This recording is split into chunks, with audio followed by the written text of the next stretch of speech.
today we are starting with JIAB PPB Chapter 1 MCQ series, and today we will cover the topic requirements to be called a bank. So let us start with the first question. So first question is, which combination best captures the statutory definition of banking? तो ये आपको चार option है, इनमें से आपको ये ढूंढना है कि कौन सा जो है बेस्ट डेफिनेशन है बैंकिंग की. So first is accepting public deposit for any purpose. किसी भी पर्पस के लिए डिपॉजिट हम जो एक्सेप्ट कर रहे हैं repayable after a fix period, तो एक फिक्स पीरियड के बाद उसको हम वापस पे कर रहे हैं. Then second is accepting public deposit for lending और इन्वेस्टमेंट. इन्वेस्टमेंट के लिए या बोरो किसी को आप लोन दे रहे हो, उसके लिए आप पब्लिक का डिपॉजिट ले रहे हो. रीपेबल ऑन डिमांड और अदरवाइज, जिसको कि आप जो है अगर डिमांड करेगा कस्टमर तो देन यू विल उसको पे बैक कर देंगे, और otherwise. And withdrawal by permitted means. ठीक है, तो ये सेकंड ऑप्शन है आपका. Third option is accepting deposit only for lending. सिर्फ लोन देने के लिए आप जो है एक्सेप्ट कर रहे हो deposit. And withdrawal only by cheque, सिर्फ चेक से ही आप निकाल सकते हो. सो ये वर्ड ओनली आ गया, तो इसका मतलब क्या है, ये भी हमारा डिस्कार्ड हो गया. ठीक है, so first is, then next is accepting money and investing it only in government securities. तो ये ओनली वर्ड जो है बहुत कॉशियस रहना है. सो अगेन ये भी हमारा गलत हो गया है. So first is accepting public deposit for any purpose repayable after fixed period. तो ये भी जो है यहाँ ये पार्शली करेक्ट है, सो इसको हम इनकरेक्ट कहेंगे, है ना. So B is the right answer. B is the right answer. ठीक है, सो नेक्स्ट एक्सप्लेनेशन पार्ट. तो why answer is B, because section 5B किसका है, BR एक्ट. ठीक है, ये BR एक्ट का है सेक्शन 5B. BR एक्ट का section 5B covers public deposits accepted for lending और इन्वेस्टमेंट. ठीक है, पब्लिक डिपॉजिट किस लिए एक्सेप्ट करता है बैंक, फॉर लैंडिंग. ठीक है, लोन देने के लिए, है ना, और इन्वेस्टमेंट या फिर उसको इन्वेस्ट करने के लिए. रीपेबल ऑन डिमांड और अदरवाइज, जिसको कि वो रीपे कर देगा अगर कस्टमर डिमांड करेगा. And withdrawable by cheque, draft, order और अदरवाइज. ओनली चेक एक ऑप्शन था, सो ओनली चेक नहीं है, ड्राफ्ट भी है, ऑर्डर है और अदरवाइज. ठीक है, इन ड्यू कोर्स जो भी होगा. Then next is coming to the question number 2. A manufacturer accepts public deposits only to finance its own manufacturing business. तो यहाँ क्या है, मैन्युफैक्चरर है, किसी चीज़ की मैन्युफैक्चरिंग करता है, तो वो अगर पब्लिक डिपॉजिट एक्सेप्ट कर रहा है और अपनी ही मैन्युफैक्चरिंग बिजनेस के लिए, is this by itself banking, क्या हम इसको बैंकिंग कह सकते हैं. So first option is yes, because it accept deposit from the public. ठीक है, तो ये क्या ये करेक्ट आंसर है, no. Yes, because any public deposit is banking, तो एनी पब्लिक डिपॉजिट बैंकिंग नहीं है. Then next is no, such deposits for financing its own manufacturing business are covered by the statutory exclusion. तो ये excluded है उसमें से. ठीक है, सो ये है हमारा right answer. Next is yes, because the deposits are repayable. तो ये पार्शली करेक्ट है, यानी हम इसके लिए इनकरेक्ट ही कहेंगे इसको. सो नेक्स्ट इसका explanation, why answer is C. The explanation to section 5C. तो इसका एक्सप्लेनेशन क्या है, 5C के अंदर जो है BR एक्ट का, अगेन ये भी BR एक्ट है आपका. ठीक है, सो BR एक्ट का 5C जो है, इट एक्सक्लूड्स ए मैन्युफैक्चरिंग और ट्रेडिंग कंपनी. ठीक है, तो मैन्युफैक्चरिंग और ट्रेडिंग कंपनी को ये एक्सक्लूड करता है. तो बेसिकली जो 5C है वो हमें बताता है कि व्हाट इट मीन्स बैंकिंग हम किसको बोलते हैं, banking company. Under it means any company that transacts the business of banking in India. So next question number 3. Which combination contains all the statutory elements of banking? ठीक है, जो भी statutory elements हैं जो उसकी जो definition में हैं, ठीक है, बैंकिंग की, तो ये कौन सा जो है कॉम्बिनेशन सभी जो है statutory elements को शो करता है. तो फर्स्ट पार्ट क्या है, फर्स्ट एलिमेंट क्या है, deposit from the public, right.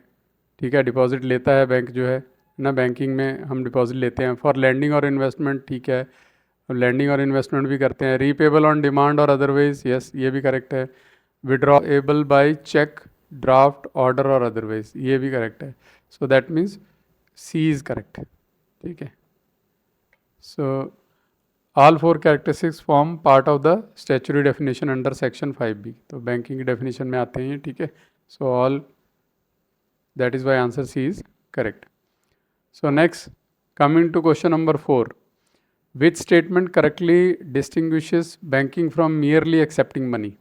तो ये कौन से स्टेटमेंट है जो ये मतलब डिस्टिंग्विश करती है बैंकिंग को नॉर्मल मनी एक्सेप्टिंग से। Any entity, option 1 is any entity accepting public money is necessarily carrying on banking. तो क्या ये नेसेसरी है कि जो है हर जो फर्म है वो अगर कंपनियां कोई पैसे एक्सेप्ट करती है पब्लिक है तो वो बैंकिंग कर रही है? No. Banking requires the statutory purpose, yes statutory purpose चाहिए हमें, ठीक है। रीपेमेंट क्लॉज है and withdrawal conditions. So this is correct option. So next is all deposit must be repayable only on demand. तो ऐसा तो नहीं है कि ऑन डिमांड पे ही करने हैं, बट कुछ जो है अदरवाइज भी होते हैं ना। तो next is withdrawals must be made exclusively by cheque. तो ये मतलब करेक्ट नहीं है। Withdrawals must be exclusively made by cheque, तो चेक से नहीं होता है, और भी ऑप्शन है उसमें, है ना। सो ये भी हमारा जो है रॉन्ग है। तो B is the correct answer.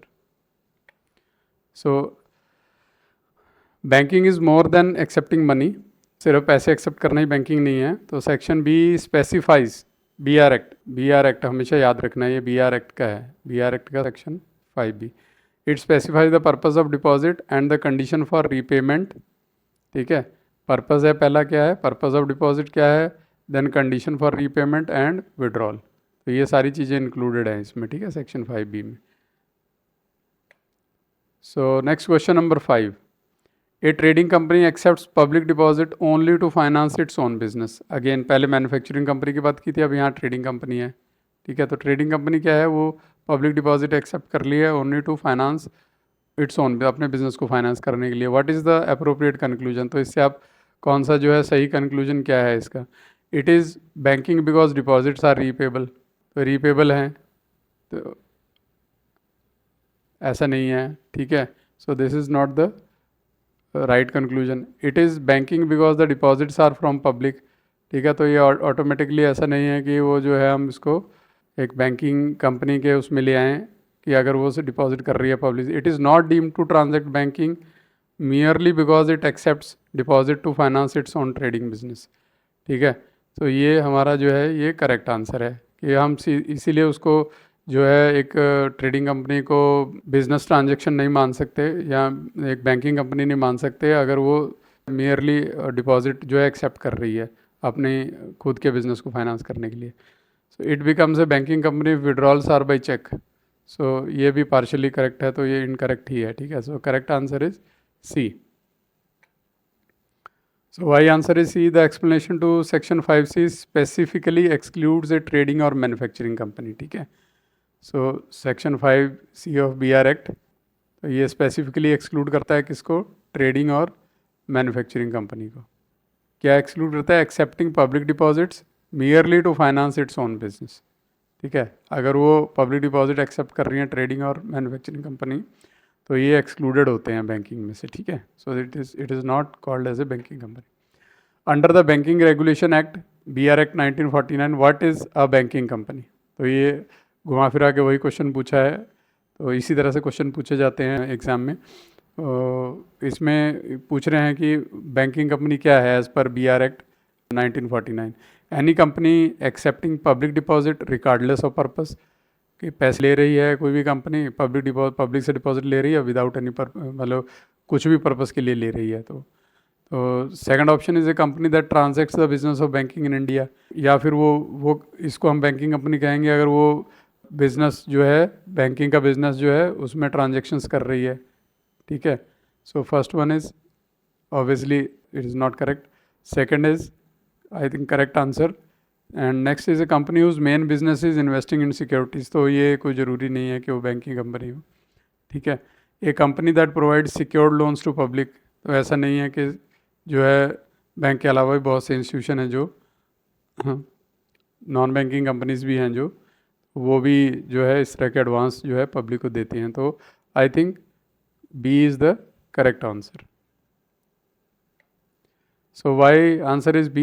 Because section 5C of BR Act defines a banking company as a company which transacts the business of banking in India.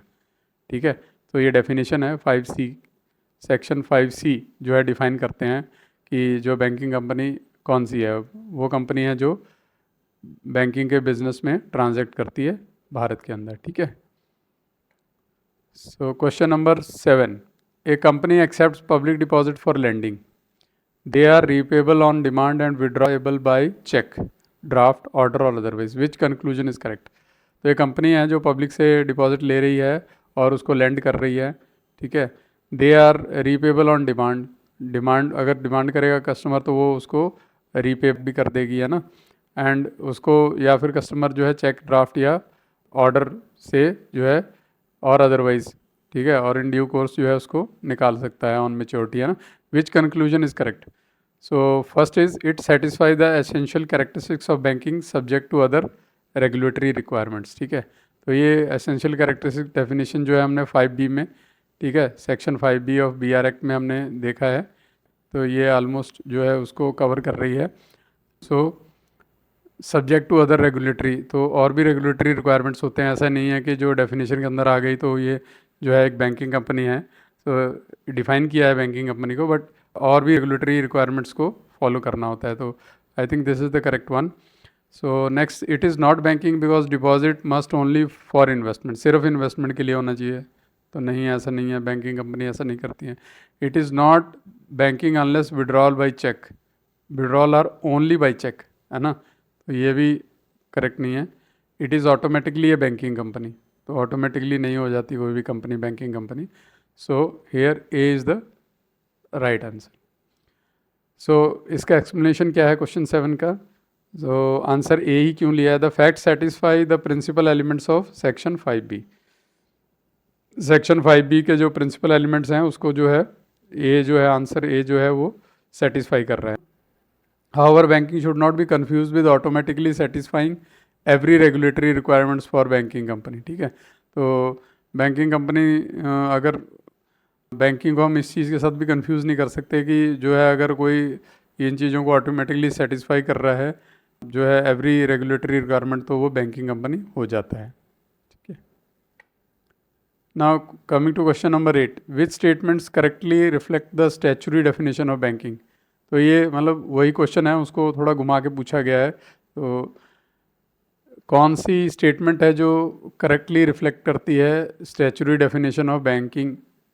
ठीक है. तो इसमें से ऑप्शन पहला है हमारा, deposit must be from the public. Yes, ये सही है. Deposit should be from the public. Deposit must be for lending और investment. Yes. Deposit must be repayable on demand और otherwise. Yes. Withdrawal must be exclusively by cheque. तो ये exclusively by cheque तो है, ऐसा नहीं है, और भी ऑप्शन है हमारे पास, है ना. सो ये हमारा रॉन्ग हो गया. So B is correct. 1, 2 and 3 only. So why question that answer B is correct? Because statement 1, 2 and 3 are elements of section 5B. Statement 4 is incorrect because withdrawal may be by cheque, draft, order और otherwise. ठीक है. तो आप देख रहे हो एक ही चीज़ है, एक ही डेफिनेशन है, बट उसको मतलब किस तरह से ट्विस्ट करके क्वेश्चन पूछे जाते हैं. Next is a trading company accept public money only to finance its own trading operation. Which statement is correct? तो यहाँ कौन सी स्टेटमेंट करेक्ट है? अगर कोई ट्रेडिंग कंपनी पब्लिक मनी ले रही है, एक्सेप्ट कर रही है और अपने बिजनेस को फाइनेंस कर रही है. पहले आई थिंक हमने पीछे मैन्युफैक्चरिंग कंपनी के बारे में पढ़ा ना, तो now it is trading company. It is necessarily a banking company because deposits are from public. So public से अगर डिपॉजिट ले रहा है तो ऑटोमेटिकली वो बैंकिंग कंपनी नहीं हो जाती. ठीक है. It is necessarily a banking company because deposits are repayable. तो ऐसा भी नहीं है, ये पार्शियल डेफिनेशन है. It is not deemed to transact banking merely because it accept deposit to finance its own trading business. ठीक है. So I think this is the correct one, है ना. तो एक कंपनी कोई अगर डिपॉजिट ले रही है और अपने बिजनेस को फाइनेंस करने के लिए, तो it doesn't become a banking company. It is a banking company if deposit can be withdrawn by cheque. तो अगर सिर्फ चेक के साथ हो गए तब भी ये जो है बैंकिंग कंपनी नहीं हो जाती. तो C is the correct answer. So explanation में, the explanation to section 5C, it excludes a company engaged in trade that accepts public deposit. merely to finance its own business, ठीक है। तो यहाँ जो अगर कोई भी कंपनी है वो मैन्युफैक्चरिंग और ट्रेडिंग में है तो उसको ये एक्सक्लूड करता है। कौन सा सेक्शन 5C, ठीक है। सेक्शन 5C में इनको एक्सक्लूजन में रखा गया है, ठीक है। अगर वो अपने ही उसके लिए अपने ही जो है बिजनेस को फाइनेंस करने के लिए पब्लिक से फंड एक्सेप्ट कर रहे हैं। सो next is the, I think it is the final question. So which statement correctly distinguishes banking from banking company. अब बैंकिंग क्या है और बैंकिंग कंपनी क्या है, इसको जो है डिस्टिंग्विश कौन सी स्टेटमेंट कर रही है। Banking is an activity, banking एक एक्टिविटी है। A banking company is a company that transact that business in India. तो बैंकिंग कंपनी जो है वो क्या है, कंपनी है जो बिजनेस ट्रांजैक्ट करती है इंडिया में, और बैंकिंग इज़ एन एक्टिविटी, ठीक है। This one is correct. It's only lending, banking का मतलब सिर्फ लेंडिंग होता है ऐसा तो नहीं है, ओनली लेंडिंग नहीं है। A banking company means deposit taking institutions, so this is also not correct. The two expressions are identical in all circumstances. तो आइडेंटिकल तो बैंकिंग और बैंकिंग कंपनी में डिफरेंस है, तो आइडेंटिकल तो नहीं है। So banking means only investment, a banking company means lending institution. तो बैंकिंग का मतलब ओनली इन्वेस्टमेंट नहीं है और बैंकिंग कंपनी का मतलब कोई लोन देने वाला इंस्टीट्यूशन ही नहीं है। So this option is also incorrect. So correct answer is again A. So why A is correct? Section 5B defines banking as the activity of accepting deposits for lending or investment subject to specified conditions, ठीक है। तो वो हमने definition में पढ़ा ही है ना। तो क्या किस किस को हम जो है एक बैंकिंग के अंदर एक्टिविटी ऑफ बैंकिंग मानते हैं ना। So then section 5C defines a banking company as a company transacting that business in India. अगर वो बैंकिंग का बिजनेस कर रही है कोई भी कंपनी इंडिया में, सो वी से it is a banking company. तो बैंकिंग डिफाइन किया गया है सेक्शन 5B में, और 5C में बैंकिंग कंपनी को डिफाइन किया गया, ठीक है। So you can check yourself कि आपकी परफॉर्मेंस कहाँ पर है। अगर आप 9 से 10 अगर आपके करेक्ट हैं तो excellent, you are fully prepared, और 7-8 हैं तो then also it is good, और 5-6 हैं तो आपको कंसेप्ट ये रिवाइज़ करना पड़ेगा, दोबारा समझना पड़ेगा इसको। स्पेशली 5B और 5C को हमने ज़्यादा डिस्कस किया है यहाँ पे, है ना। तो अगर 4 से कम है तो रिविजिट द चैप्टर, ठीक है। सो ये आंसर की है हमारे पास सारे क्वेश्चंस की। एंड नेक्स्ट क्विकली हम रिवाइज कर लेते हैं हमने क्या क्या इसमें जो है कवर किया है। सो बैंकिंग क्या है, 5B के अंदर इसको डिफाइन किया गया है, BR एक्ट का सेक्शन 5B, ठीक है। So public deposit accepting for lending और इन्वेस्टमेंट, ठीक है। सो डिपॉजिट कैसे होने चाहिए, deposit must be repayable on demand और अदरवाइज।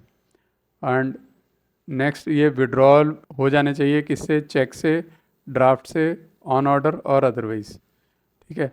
या फिर जो है ये 3 ऑप्शन, ये 5B के अंदर हमारा कवर हो गया ना, फर्स्ट 3 ये। सो ये बैंकिंग की डेफिनेशन में आ गए 5B। सो देन 5C में जो है मैन्युफैक्चरिंग, ये 5C का पार्ट है, section 5C। Manufacturing trading companies financing their own business are covered by ये स्टैचुरी एक्सक्लूजन, तो इनको एक्सक्लूड किया गया है, ठीक है। So banking is not equal to banking company, one is the activity and other is the company transacting it. तो ये एक एक्टिविटी, बैंकिंग एक एक्टिविटी है, और इस एक्टिविटी को कौन परफॉर्म करता है, एक बैंकिंग कंपनी परफॉर्म करती है। So with this we come to the end of this first series, and next we will go for series 2 and we will cover banking company and elements of banking.